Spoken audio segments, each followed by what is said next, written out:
Good afternoon, everybody. Apologies for the briefing starting late today. I want to start by saying happy Women's History Month, a time when we celebrate the countless women who have fought tirelessly and courageously for equality, justice, and opportunity in our nation. And we reaffirm our commitment to continue advancing rights and opportunities for women and girls in the United States and around the world.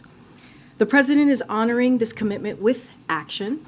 He signed into law historic legislation to advance gender equity over the last year, including to support women in the workplace, such as the Pregnant Workers Family Fairness Act, the Speak Out Act, and the Pump for Nursing Mothers Act as well, and to ensure all people can live free from violence through the strengthening and reauthorization of the Violence Against Women Act. The President is also proud of having the most diverse group of women at the highest levels of government in U.S. history, including the first woman vice president and the first gender equal cabinet. This Women's History Month, we remain committed to continuing this important work in service of advancing the full participation of women, a foundational tenet of our democracy. And I wanted to lift up some really good news that all of you saw this morning, and you also heard from the President as well speak to this, which is the lowering health costs for American people that we heard today. As you know, for far too long, American families have been crushed by drug costs many times higher than the cost to make them, and what people in other countries are charged for that same prescription. Insulin costs less than $10 to make, but Americans are sometimes forced to pay over $300 for it as well. As the President said this morning, it's flat wrong. That's why the President fought tooth and nail to pass the Inflation Reduction Act, which caps the price of insulin for Americans on Medicare. This was a critical action to lower health care costs for American people, but the President has been clear that the insulin cap should apply to all Americans, and that was something that we saw congressional Republicans blocked at that time. In his State of the Union address, he also called on pharma companies to continue this progress and bring prices down for everyone on their own. Today, Eli Lilly, the largest manufacturer of insulin in the United States, heeded that call and announced that they are lowering their prices, capping what patients pay out of pocket for drug makers' insulin products at $35. This is great news and important progress toward lowering costs for all Americans. Unfortunately, congressional Republicans are among the few left that believe insulin costs should be sky high. In fact, they are fighting to repeal the Inflation Reduction Act, which would increase healthcare costs for American people and increase the deficit as well. And finally, last night, House Republicans voted to overturn the Department of Labor's rule that investors make their own investment decisions free of government interference. The Senate will vote on the measure today. Republicans talk about their love of free markets, small government, and letting the private sector do its work. The Republican bill is opposite of that. It forces MAGA Republicans' ideology down the throats of private sector and handcuffing investors as well. The bill would bar fiduciaries from considering significant risk like extreme climate threats and poor corporate governance when they make investment decisions. It would give investment professionals less flexibility to make prudent decisions, meaning they won't be free to maximize the retirement savings for millions of Americans. That would jeopardize the retirement and life savings for police officers, firefighters, teachers, and tens of millions of retirees all across the country. This is unacceptable to the President, and that is why he will veto this bill if it does come to his desk. President Biden is focused on protecting workers' hard-earned life savings and pensions, and that is what he's going to continue to do. You've heard him say that many times. And with that, Amr, you want to kick us off? Yeah, thank you. So Chicago had their first round of their mayoral elections yesterday, and it's the latest big American city where frustrations about crime was a central issue of the cycle.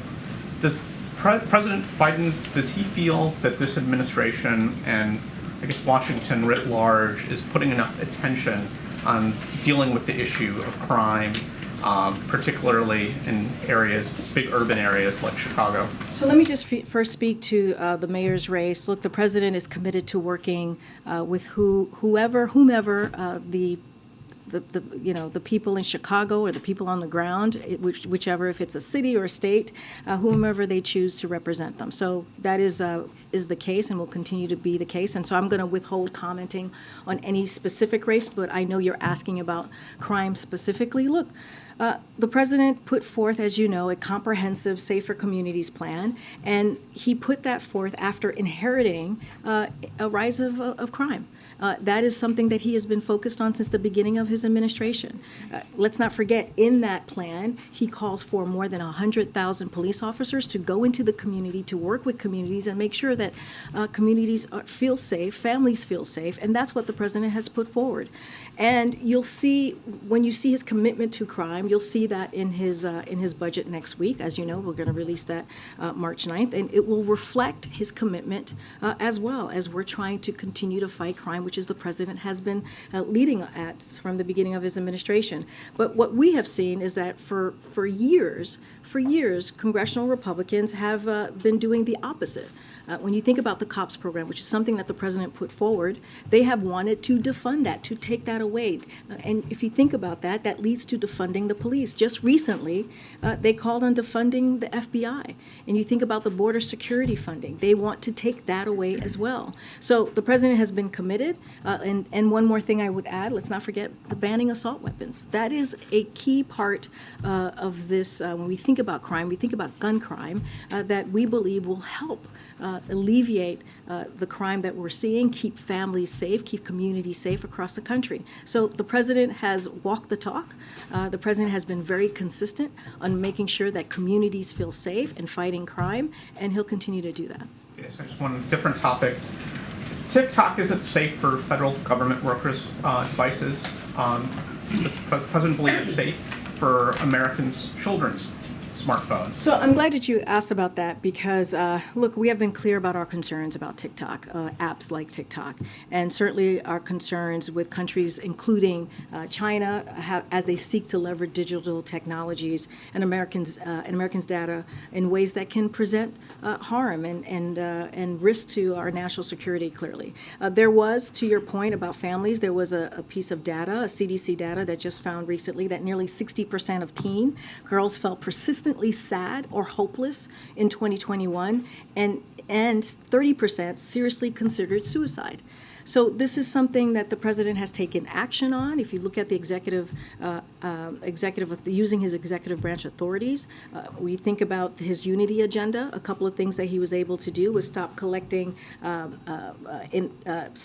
personal data on kids and teenagers online, ban targeted advertising to children, and impose stricter limits on the personal data companies collect on all of us. And so this is what the president calls on for Congress to pass in a bipartisan way, privacy legislation to hold by big tech accountable. And so the president's going to continue to take actions, but we see that in the data, how this has affected young people, especially during this pandemic in the last couple of years.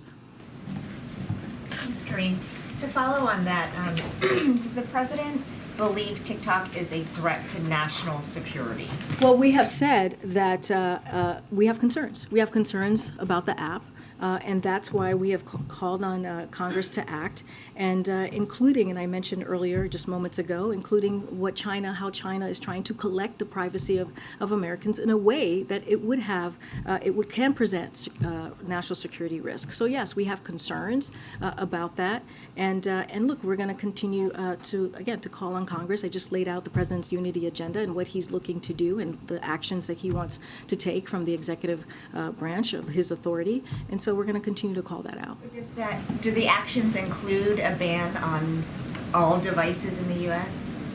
So, look, what I would say is this: the White House does not use TikTok, but we do believe that Congress took action, and so therefore, clearly they took action and put this into law, and clearly we're taking those steps as it relates to the federal government. Outside of that, we know that CFIUS has an ongoing investigation ongoing looking at this situation. So I'm not going to go beyond what CFIUS is doing. I guess what I'm trying to understand is, has the president not issued a federal ban on TikTok on all devices because he does not think it's a threat to national security, or because he does not have a legal mechanism to do so? I'm not going to get into the specifics on what he has legally to do so or to not do so. What I'm saying, and we've been very clear, that TikTok, poses a problem and an issue. And so we have concerns about that as it relates to Americans' data, collecting Americans' data, and the potential national security risk. And we've been very, very clear on that. Again, CFIUS has an ongoing process that they're working through, so I'm going to let that speak for itself, what they come up with. And then just one more on the intelligence assessment on the Havana syndrome. The community does not believe it was a foreign adversary that is to blame for these cases, but rather things such as pre-existing conditions, conventional illnesses, environmental factors. Can you elaborate on what that might mean, and what else you're doing to try to pinpoint exactly what caused it? So a couple of things. So, look, nothing is more important to this administration, to this president, than the health and the well-being of our workforce. So that is a priority for this president. With bipartisan support with Congress, we have focused on ensuring that our colleagues and their families who report anomalous health incidents receive the support and access care that they need. And so that has also, that medical treatment, the medical care that they need has been incredibly important. So we also asked the U.S. intelligence company to surge resources to help advance our understanding of the AHI reports to date and examine all possible explanations. We have committed to be transparent with the workforce because we believe that's what they deserve, and with the American people as well. But what the IC has learned, and we would refer you to clearly ODNI as it relates to the assessment and what the specifics of that assessment and the key judgments that the IC released, that's something that we clearly would recommend to them. But it is important to note that what the director of the National Intelligence said and underscored today is that today's IC assessment does not call into action the very real experiences and symptoms. Like, we acknowledge that, and we understand that people are truly went through an ordeal. And so, and that's something that clearly our colleagues and their families had to deal with. So our commitment and the President's commitment to the health and safety of U.S. government personnel remains unwavering. And this is why the departments and agency will continue to provide timely care on as we look at the medical care, and make sure that that the reports are thorough, support research efforts, and process Havana Act payments as requested. So again, as it relates to any specific questions to their assessment, I would refer you to ODNI, but this doesn't change the commitment that the president has in making sure that these families, our colleagues in the workforce, get the help and assistance that they need, and they're going to continue to work through that. Thank you. And just to follow up on that, is the president satisfied with that report, with that assessment on the Havana syndrome? Look, I'll say this, what's important to the president is that we take this very seriously, as the intelligence community has. And you saw the assessment. They laid it out pretty clearly from ODNI. What we are committed to is making sure that our workforce and their families get the assistance that they need through the medical care. And look, the work is ongoing. It continues. So that extra special financial support that came from the Havana Act that the president signed, the White House still believes that the people who are suffering from these symptoms, even with this assessment now, that those people should still get that extra financial support. Absolutely. Yeah, absolutely. But I do want to send a message to the American people. Look, it is important, again, for the health and wellness of our workforce to be a priority. And that's what you saw from the intelligence community assessment. And And even from the assessment, that doesn't alter that. It doesn't alter our commitment, the president's commitment to their health and safety. And so that's what I would say. There is a commitment there to make sure that we make sure that there is a safe workforce for folks who are working for the U.S. government and who are clearly employees. If I can, just on one topic that you had brought up, the Eli Lilly news. Did the president make a personal appeal directly to any company executives ahead of this announcement to lower the cost of insulin? So I'll say this. I mean, the president has the biggest bully pulpit, Beyond right? of course. Well, I mean, I think that's pretty important, right? I think when people ask what is the president doing, using the bully pulpit as he did at the State of the Union and calling out or laying out how we can help the American people is critical. It's important here. And we saw that, right? We saw that he spoke to insulin and how costs need to go down. And here we see Eli Lilly taking action. And so, look, this is something that he's going to do. Using the bully pulpit as the president of the United States is an incredibly powerful tool.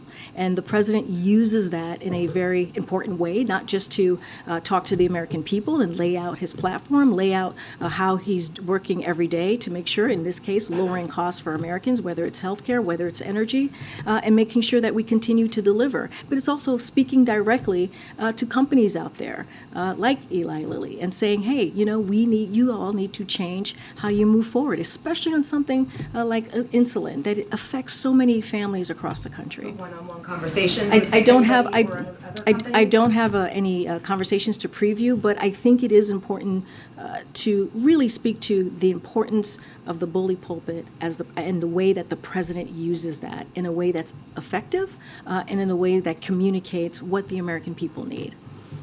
Thanks, Karine. China is going through its party congress process right now, and they're expected to implement the biggest government reshuffle in a decade over there. What will U.S. engagement with the Chinese look like once this process is over? So the approach that we have to China hasn't changed, right? You've heard us say we seek competition, not conflict. You've heard us say that it needs to be practical. That's the way we approach it, calm and resolute, and that is not going to change. And the president will always do what is required to defend our interests, the American people's interests. Still believes it is important to keep the lines of communication open. As you all know, Secretary Blinken very recently, when he was in Munich, had a meeting, a conversation with Wang Yi, his counterpart in China. And so again, keeping those lines of communications open. So as you mentioned, they're going through their annual parliament to put in place its government representative. We maintain working level lines of communication as they go through this process. And after that's done, as we have said, we are prepared to have high-level engagement with China from the president on down. I don't have anything to preview. I know many of you have asked me about if there's a conversation with the president and President Xi. I don't have anything to read out for you at this time. He is expected to further tighten his grip on China after this process is over. How is the administration viewing that? How is the administration planning to engage with him? Look, I'm not going to get into how the process of their annual parliament. I'm going to let them, that's something political. We don't really respond to that. They're going to go through their process. Once that is over, we're going to continue having an open channel conversation. As I mentioned, Secretary Blinken had a conversation with his counterpart, Wang Yi, very recently in Munich when they all gathered there for the summit. And so we're going to continue to have those lines of communication. Look, as I said just moments ago, it's going to be resolute, it's going to be practical, and it's going to be calm. And we have been very, very clear. Nothing will change on our approach with handling, with dealing and our relationship with China in this past 2 years. And I have one on another topic. The Ron DeSantis op-ed in the Journal yesterday, where he talked about signing a law that ended Disney's self-governing status in Florida. That essentially provided the company with a favorable tax structure. They were able to get away without paying taxes around the regional infrastructure developments. How does the White House, that has been cracking down on corporate tax evasion, view this move by DeSantis? I mean, is there any line of thinking that perhaps supports what has just happened in Florida with Disney? So I'm going to be very frank with you, Nandita. I have not read the op-ed, and I frankly don't plan to. Look, the president has been very clear here. He's going to deliver for the American people. I talked about lowering costs. We just talked about Eli Lilly and their great announcement of capping $35 for insulin, which is going to be so important to families across the country. I was just asked about crime and the work that the president has done over the last 2 years to fight crime in communities, something that he inherited when you think about the rise of crime in the last couple of years. And so we're not going to play political games. That's not something that we do here. We're going to continue to stay very focused, laser focused on delivering for the American people, and I'm not going to read that op-ed. Go ahead. Thanks, Karine. There was a bipartisan rail safety bill that was introduced or proposed today, and the Senate Majority Leader Chuck Schumer endorsed the broad outlines of the proposal. Has the White House seen it? It's the White House supported in the wake of the East Palestine disaster. We're glad to see bipartisan support. This is something that Secretary Pete has been calling for, and this is clearly to bring forth several rail safety measures, which is incredibly important. The bill would increase the maximum fines for safety violations. It would strengthen rules governing trains carrying hazardous materials. It will accelerate the timeline for phasing in safer tank cars and establish a permanent requirement for two-person train cars. So this is a good first step, and we welcome it. We encourage Republicans and Democrats to continue to work together to advance these common sense rail safety measures, and it's an important first step, and we welcome it. Is there anything just on the executive branch side that you guys are considering or weighing in terms of assistance to East Palestine? So as far you're talking about more economic assistance. Look, you've heard from Secretary Buttigieg, you've heard from the EPA administrator speak to how we're going to hold Norfolk, Suffolk accountable here to make sure that they pay for the mess that they created on the ground in the community of East Palestine. This is something that we are incredibly focused on and serious about. You've even heard the EPA administrator say that if they don't, they will have to pay this 3 times over. And so, look, we're going to keep them accountable, and that's going to be our focus. And then just one final one. The president nominated Eric Garcetti roughly 600 days ago to be ambassador to India. He's supposed to have a committee approval process next week. Vote, I think, is still kind of up in the air. Does the administration believe that he will be confirmed, and do you feel like this is a make or break moment for a long process? As you know, Phil, Eric Garcetti was voted out in a bipartisan way out of committee, and so clearly he has had bipartisan support, which is very important in this process. And we encourage and look forward to the Senate, moving forward with his nomination on the floor. Okay. It's great. I just wanted to circle back to crime. As soon as next week, Congress could end up overturning a new sentencing law in D.C. that reduces penalties for some violent crimes, among other measures. Is the president prepared to issue a veto if that vote passes and it crosses his desk? So I know we've been asked this question before.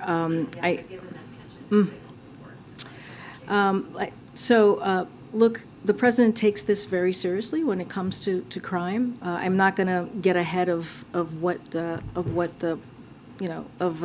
decision is going to be, or what it's going to ultimately look like. Don't want to get too much into hypotheticals.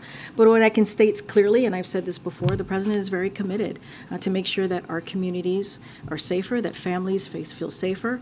That's why he put forth a plan very early on, making sure that we put more police in communities, that work with communities so that they feel safer. And you'll see that as it relates to funding, you'll see that in his budget next month. I'm not going to get into too much of hypotheticals from here, but the president, I believe, in the last 2 years and throughout his career, has shown his dedication in making sure that we keep communities safe. Okay, and just a second one, since it's March 1st, do you have any information about the president's planned trip to Ottawa this month?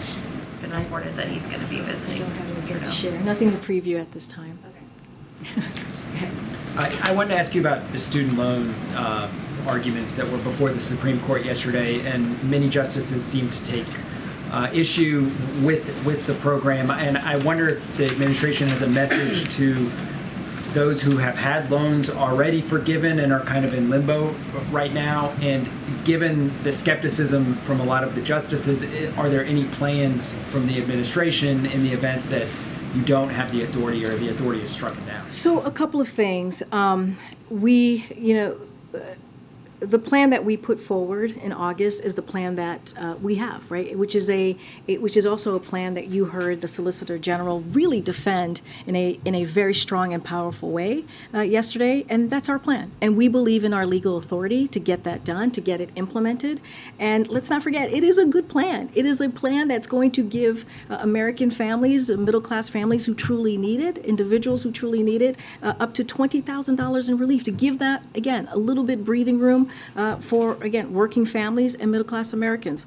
You heard, I don't know if you saw this, but Secretary of Education sent out an email to borrowers yesterday and basically saying that we have their back. And I think that's also very important. That's the message that we sent to borrowers who need this opportunity right now as we're coming out of this pandemic, going through this pandemic, a little bit, again, of breathing room. I guess my question is, if that plan is deemed unconstitutional, is there a backup plan? No, I just said that's our plan. This is our focus right now is getting this done. You saw the Solicitor General really give a strong argument yesterday in front of the highest court of the land. There's a reason why we took it to the Supreme Court, because we believe that we have legal authority. And let's not forget who this helps. It helps teachers. It helps firefighters, nurses, police officers. That is who we're talking about, and giving that extra little time and extra breathing room to make sure that they can either start a family or buy a house. And let's not forget, when that happens, when that occurs, it actually puts money back into the community and helps the economy more broadly. Thank you. Follow up on. Is it me or? No, it's okay. Okay, thank you. You got the floor, my friend. A follow up on Mayor Garcetti's nomination. Looks like he doesn't has the bipartisan support, as this week Florida Senator Marco Rubio placed a hold on his nomination along with 6 other senior diplomatic positions, including Rich Verma, Gita Rao. What do you have to say on that? Is President calling these senators, some of the senators, to get these nominations through the Senate? I mean, it's basically what I just said. We think that Eric Garcetti is qualified to serve this vital role. That's why the president nominated him, right? The president nominated him because he thought he had the experience to be the U.S. ambassador to India. And as I mentioned moments ago to one of your colleagues, he received bipartisan support going out of committee, and we would like to see the Senate to move him forward and to continue getting that support. One more.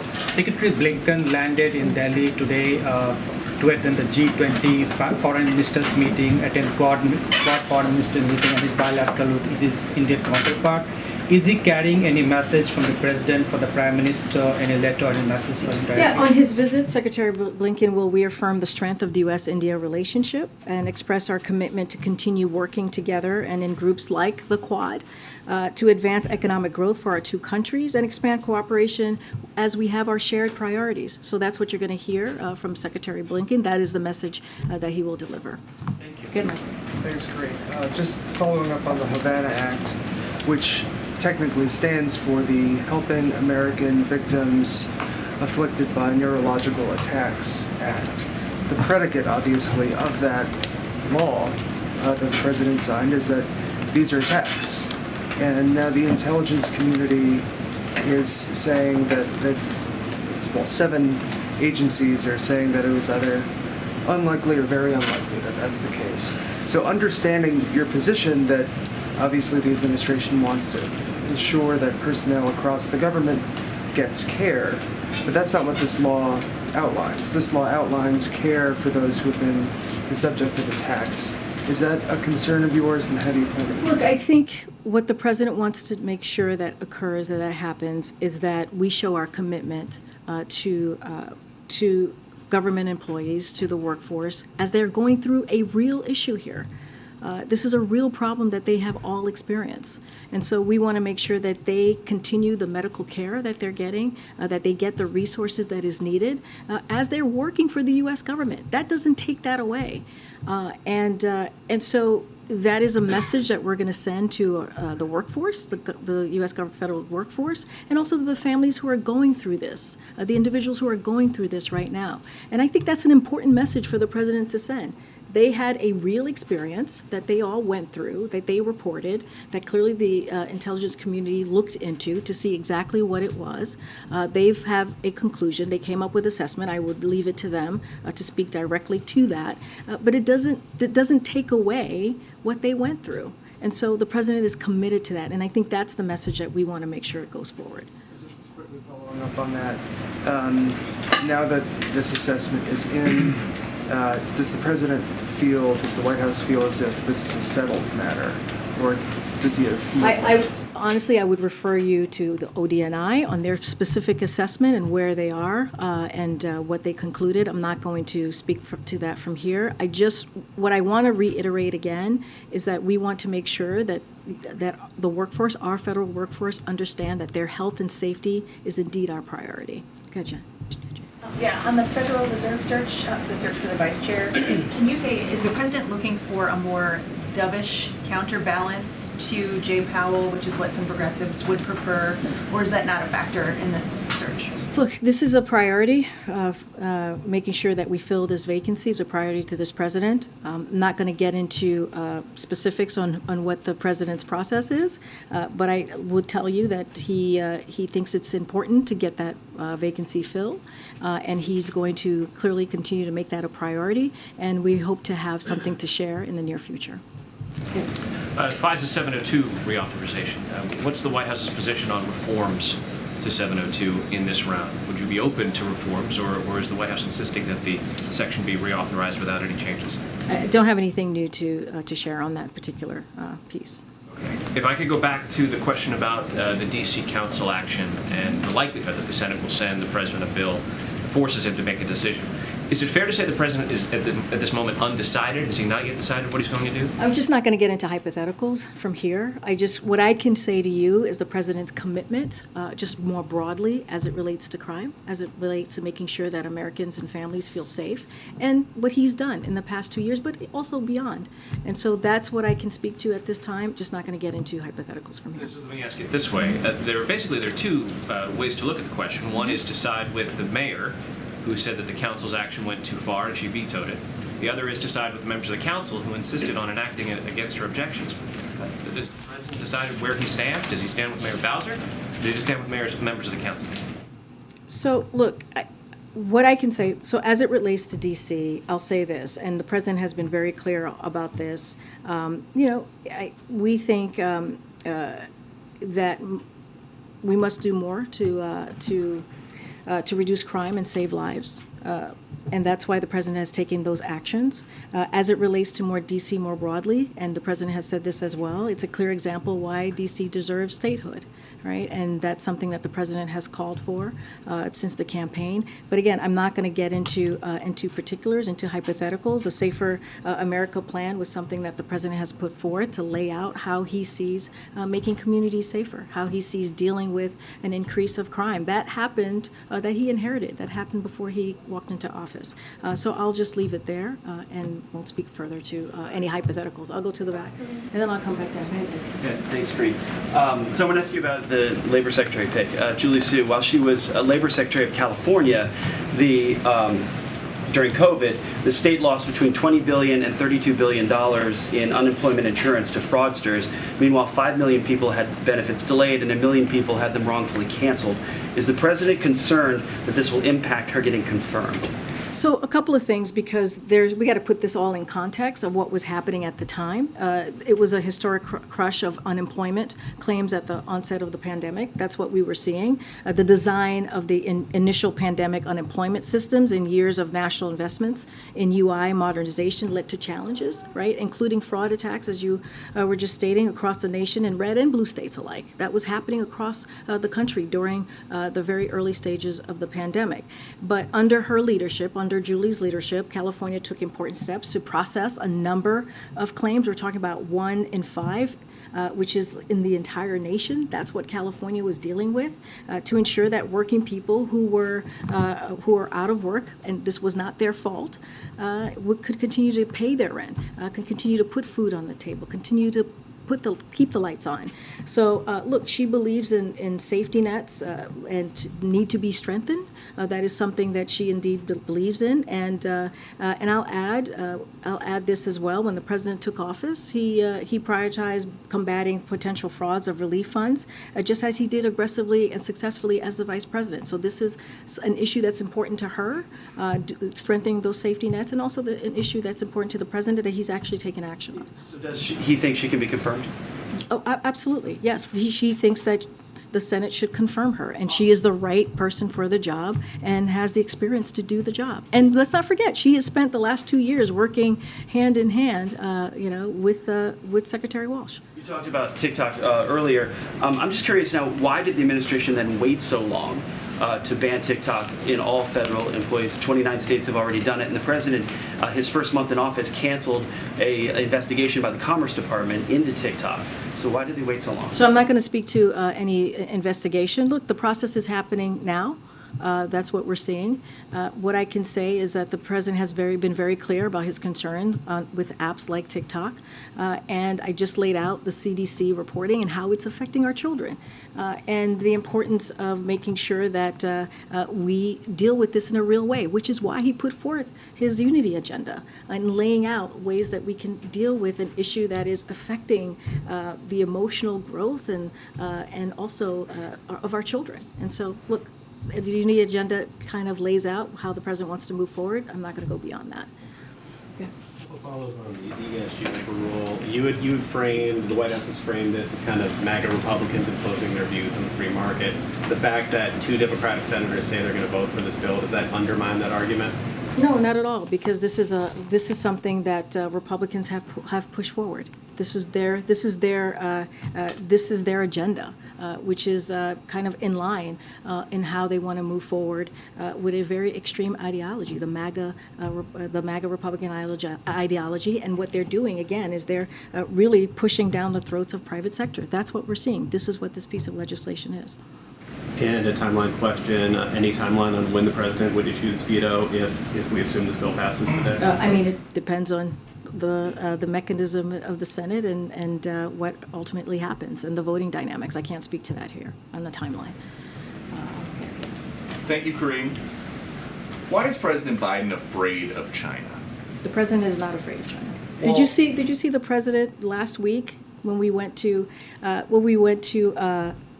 Ukraine, went to Kyiv? This is not a president that's afraid of anything. It was a historic trip that many of you said was brave. So clearly, this is a president that's not afraid to go to a war zone.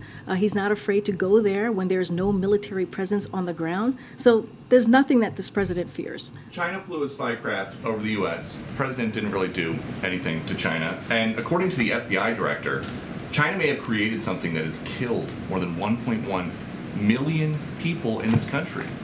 And President Biden is not punishing them. So you're giving me two things here. So let's take them in parts. As we talk about the China surveillance balloon, the president did take that down, and he did it in a way that as it was on its path, we collected information from it, we protected our national security information on the ground, and we did it in a way that was smart, effective, and also protected the American people. That's what the president's always going to put forth, is the safety of the American people. So that's what the president did with that particular issue. Look, as it relates to, you're talking about the COVID origins, we've been very clear. We've been very clear that we need the data, and we need to figure out how to get to the bottom of the COVID origins. And that's something that the president has said since the beginning of this administration. So that none of that has changed. But with his campaign, it was all about shutting down the virus and how hard it is for families with an empty chair at the kitchen table because of COVID. If we now know, according to the FBI director, who is most likely responsible for all those empty chairs at all those kitchen tables, why not do more to try to hold them accountable? So I'm going to flip that on its head for a second. It was because of this president that took action. By the way, the last administration did not have a comprehensive plan to actually, Responding to COVID, but where did COVID come from? If we know, Peter, you can't tell, first of all, you can't tell me how to answer the question. I'm going to answer it for you, right? So just give me a second. So because he took those actions, he actually helped to save lives. Because he he took action to make sure that people got shots in arms and put a comprehensive plan in front of the American people and put in the work. We actually were able to get to a place where COVID is not gone, but we now are in a place, we're in a different place in the pandemic, and that's because of the president. And that's because of his leadership. So let's be very real about what the president has done over the last 2 years to take on COVID, to make sure that the economy is growing again, to make sure that we're really working for the American people. So that's number one. I want to be very, very clear on that. Now, to your question about COVID origins, as we know, we have seen many different conclusions, right, from the intelligence community. Some of them have made some conclusion on one side. Some of them have made conclusions on the other side. Some of them say they don't have enough information. So I want to be also very careful there as well. And it was because of this president, very early on, the first several months of his administration, he went to the intelligence community and said, we need to figure out how to get to the bottom of this. We need to figure out how this all occurred, because who knows, we have to try and prevent any future pandemic. So that is the work that this president did. And it included clearly the Department of Energy that has national labs. And so now they're continuing to double down and try to get to the bottom of this. Our relationship with China has not changed. It is very different, very clear, very different than how we've seen it in the last administration. All right, I'm going to continue. Go ahead, Peter, and I'll come to that. Just a separate thought on China, if I can quickly. The administration's constantly described the relationship between the U.S. and China as one of strategic competition, a point that the president made himself a couple of weeks ago when he spoke about this issue. The Congressman Mike Gallagher, who is the Republican chair of the House Select Committee on China yesterday, referred to this relationship as an existential struggle. Does the White House agree with that characterization, and is the White House understating the threat from China right now? So under this president, we are more prepared to outcompete China, protect our national security, and advance a free and open Indo-Pacific than ever before. That's under this president. And that's because of the work that he's done in the last 2 years, and also the experience. This is an experienced president, as you know. He spent more than 30 years in the Senate. He spent 8 years as vice president. And so he understands how to deal with foreign policy relationships, foreign leaders. And so that's how we see our relationship with China moving forward. Many of our efforts we have been pursuing are bipartisan. They're underscoring the alignment at home on the key issues, and we will continue to work with Democrats and Republicans, because the way we have moved forward is indeed in a bipartisan way. Let me follow up on a separate question that was asked by one of my colleagues in the room about the student loans and the wait for the decision from the Supreme Court as it relates to this. I know that you said earlier that there is no other plan. The plan right now is the one that's being presented before the Supreme Court, and you feel strongly in your case. Obviously, those who have loans that they would owe in case this is rejected don't have that same ability. They have to have a backup plan in case. I know that 2 months would pass before they would have to pay those loans again in case the Supreme Court rejects this here. But what do you say to those Americans who have tens of thousands of dollars that they might be responsible for 2 months after the court makes its decision if they choose to reject it? Yeah. How should they be preparing right now for that, and what would you do to protect them? And I'll just add that yesterday, right in front of the Supreme Court, you saw many of those Americans speaking out loud and clear and saying how important the president's plan is to them, because they're being crushed. But what should be the plan? Because everybody who has their own budget at home has to have a plan. I hear you, Peter, and you asked me what the message was to the American people. You heard, I just laid out or mentioned how Secretary of Education sent an email out to those borrowers saying that, hey, we have your back. This is an administration, when you think about the president and the last couple of years here, that is kind of his motto, right? We have your back. We will do everything that we can to protect Americans and give them, again, some space to actually be able to be part of this growing economy. And so, look, we do not have another plan. This is our plan. This is it. We believe that we have the legal authority. That's why we took it to the highest court of the land, the Supreme Court, and we're going to continue to fight. And you saw the Solicitor General do a fantastic job in putting forth a strong argument defending the president's plan. Just to be clear, though, so you don't have another plan, which is to say for those and you have those individuals' backs, which is to say if this is rejected, though, there isn't anything in the works right now by this administration. What I'm saying to you, Peter, what I'm saying to you, Peter, is this is our plan. It is a good plan. because how it helps Americans across the country, especially working Americans, middle-class Americans. So this is our plan. And you heard it. You heard it. The reason I mentioned the folks that were in front of Supreme Court.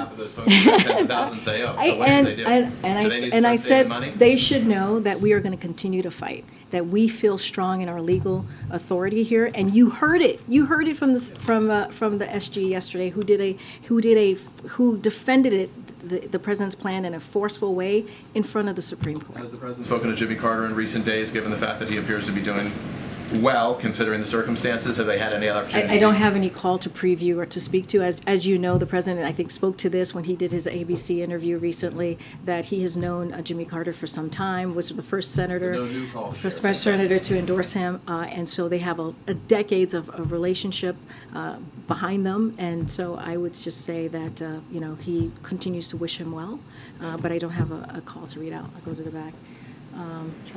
All the way to the back, behind you.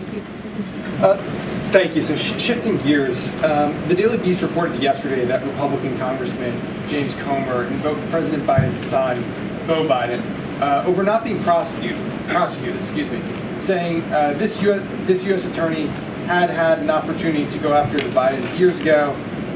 He goes on to say it was Beau Biden, the president's other son, that was involved in some campaign donations from a person that got indicted.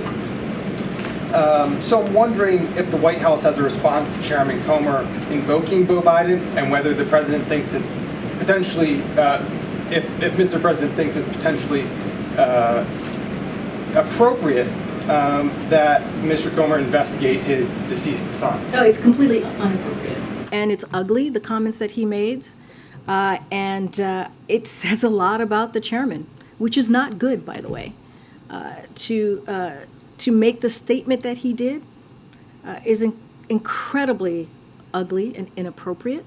And here's what I would say: instead of House Republicans focusing on attacking the president and his family, why don't they actually focus on what the American people put them in office to do, which is to deliver for them, which is to actually work with their colleagues, the Democratic colleagues, the president, to actually put forth pieces of legislation or put forth policies that's going to make a difference in their lives. And you don't have to listen to me. You can look at the results from the midterms that said just that. They want to see Congress working for them.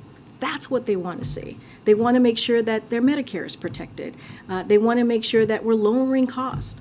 They want to make sure that their family feels protected. They want to make sure that their rights are protected. But that's not what House Republicans are doing. Instead, they want to do political stunts.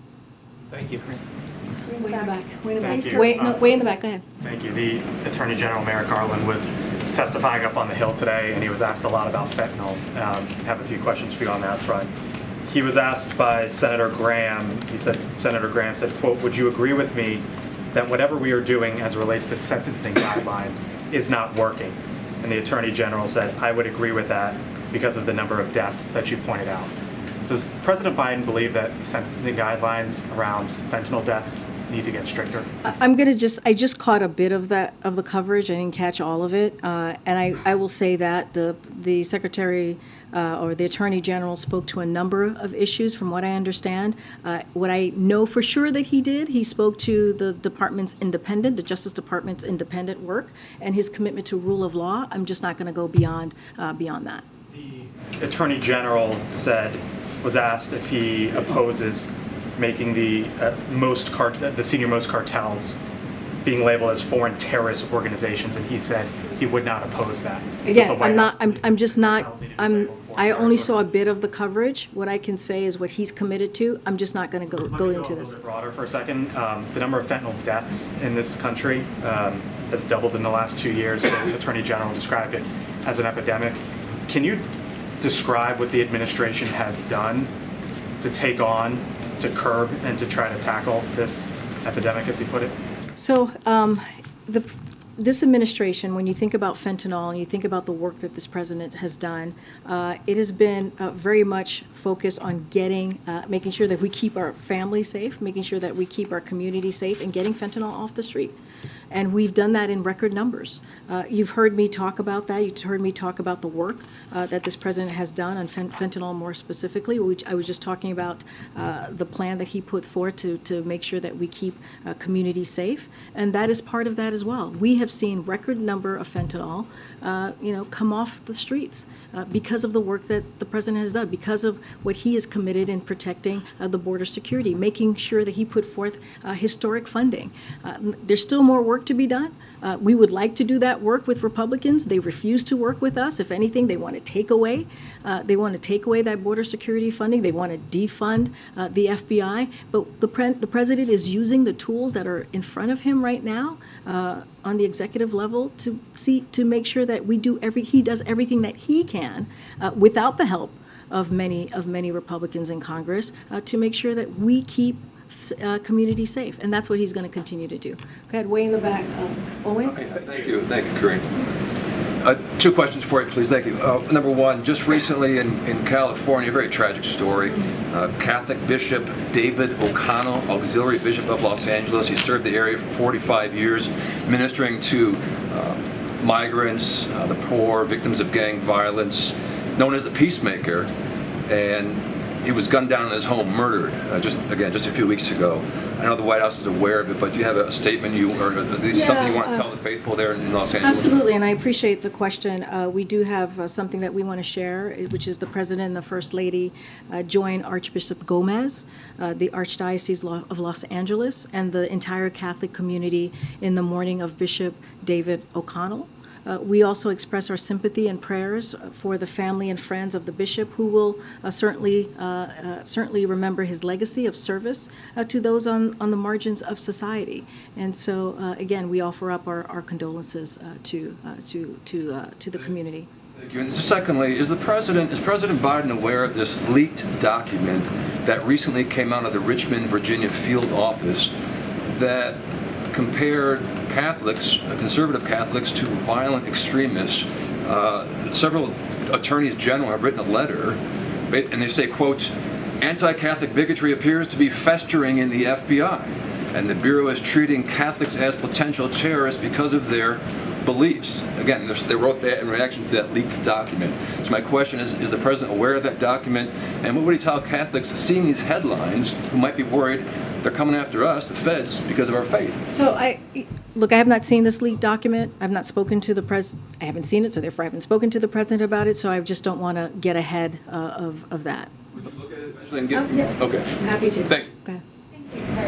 About Labor Department's ESG rule, I have a follow-up question on that. Today, Senator John Tester joined Senator Manchin, and he voices opposition to this ESG retirement rule. I understand the president will veto this bill, but what's your reaction to his statement today, and how does the White House feel about growing opposition to the ESG investment in Congress and in general? Well, I spoke to this at the top of the briefing, and I laid out where the president is on this.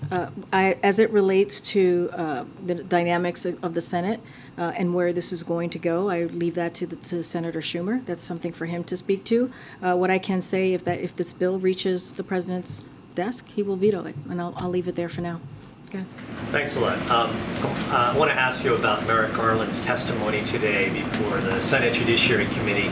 He was asked a number of questions in regards to Hunter Biden and the ongoing investigation that's being conducted by the U.S. Attorney in Delaware. And during that particular testimony, he said it would be a national security problem if the president's son had been receiving payments from a foreign government as a means to influence the administration. Do you agree with that statement from the chief law enforcement officer of the U.S.? We're going to continue to be prudent from here and not speak to any investigation that is currently underway by the Department of Justice. And when it comes to Hunter Biden, I would refer you to his personal representative. He is a private citizen, so I will leave it there. And we're going to continue to be consistent from here. Let me ask you another question on a separate matter, entirely a foreign policy matter. 2 Iranian warships are going to dock in port in Brazil on Sunday. As you well know, the president of Brazil was just here, meeting with President Biden. President Biden lauded the shared values of both countries. Do you have any issue with Iranian warships docking in port in Brazil? And so we've been very clear when we've been asked these types of questions of meetings or any engagement. We just won't speak to that from here. I would refer you to the respective countries. I'm just not going to speak to a potential meeting or a potential engagement. Just not going to do that from here. Go ahead, Courtney. It's not a meeting. Oh, well, I'm just not going to. Clearly, there's some sort of engagement happening. I'm just not going to speak to that from here. Go ahead, Courtney. Thank you. I wanted to ask you about the cases before a judge in federal court in Texas about abortion medication. We're expecting that judge to rule any day now, and the decision could either temporarily, permanently, depending on how the legal process goes, ban access to mifepristone in certain places. What's your message to patients that are worried about this? I know that you've so far spoken out on how you disagree with this court challenge, but what should doctors know? What should patients know when this could happen at any day, especially given that this judge has been relatively hostile to this administration? Look, I spoke to this very recently. We don't know what the court is going to do, as you just stated. Ultimately, it's for the court to decide, so we're always very careful. The decision would be unprecedented, as you know, and devastating to women's health, and we may find ourselves in uncharted territory. And so we're closely working with the Justice Department and HHS on this, on how to be prepared for any range of potential outcomes. And so we'll continue to do that. We'll continue to be steadfast. We're monitoring this and waiting, like all of you, to see where the decision goes. But again, we're not taking this lightly. We're taking this very seriously. This is going to be, depending on where this goes, this could be unprecedented and uncharted territory, and we're going to continue to do our work internally to see how we would respond. I also wanted to ask you about education for practitioners, doctors who perform abortions in certain states. When they're in medical school now, it's difficult to get practice with the procedure given that it's so limited or restricted. Vice President Harris had expressed interest in working on that issue, either by sending students to other places to get practical experience or other ideas. Can you provide any update on that, and if you're engaged in that? Yeah, I know she spoke about this recently. I don't have anything more to share than what she laid out about her concerns and the potential next steps. Don't have anything further to share with what the Vice President laid out. Karine in the back. Go ahead. If the Supreme Court rules against the president's student debt plan, will you all consider extending the payment pause while you come up with a plan B? Again, we don't. Our plan is what we laid out in August. That is our plan, and we believe it's a good plan as it delivers, as it relates to the American people, middle-class Americans, as it relates to working people. This is a plan that's going to give relief to tens of millions of Americans across the country. And we heard from many of them yesterday in front of the Supreme Court. I'm just not going to get into hypotheticals. We believe that we have a strong legal authority here. That's why we took it to the Supreme Court. And you heard from the Solicitor General. She made a very strong case for why the president's program is important, and I'm just going to leave it there for now. Just another question on TikTok. You all have had TikTok influencers in the building before. You've briefed them before. Given the focus on the national security concerns, do you still feel like that's an appropriate way to engage with the app? So look, as I've mentioned before, the White House clearly does not use TikTok. But one thing that we do believe in is meeting the American people where they are. And the reality is, many of them, millions of them, are on this app. So we engage with people who are using their own platforms. It's up to them on how they use the content. But we've always said from here, this is something that we have said for a long time, that we're going to try to communicate with the American people and meet them where they are. But we are also have been clear about the concerns that we have with this, with apps like TikTok, and that's not going to stop. Go ahead, you have the last Thanks, question. Karine. We've just learned the TSA officers at a Pennsylvania airport stopped an explosive device from getting onto a plane Monday. Do you have any comment on that? I don't have any comment from here at this time. I would have to talk to our team. More broadly, do you have a message to Americans who are hearing about flight safety incidents, close calls, devices on planes? How can you ensure that the air is safe? Well, Secretary Buttigieg has been on the airwaves today, this morning, the last couple of months on this, speaking to our commitment to making sure that we keep Americans safe, especially Americans who are clearly flying. And so we're going to continue to do that. The president is committed to that. As it relates, for example, to the objects, the 3 recent objects, one of the reasons the president took the actions that we took was because we wanted to make sure that we kept civilian airways safe. So you've seen him take really bold actions in that way. But as it relates to just what we've been seeing the past couple of months and just most recently, look, we're going to do everything that we can to make sure that that Americans feel safe flying. I know there's an FAA investigation on this most recent incident, and so we're going to see where the investigation goes and how we can prevent that. All right, thanks everybody. See you tomorrow. Thank you.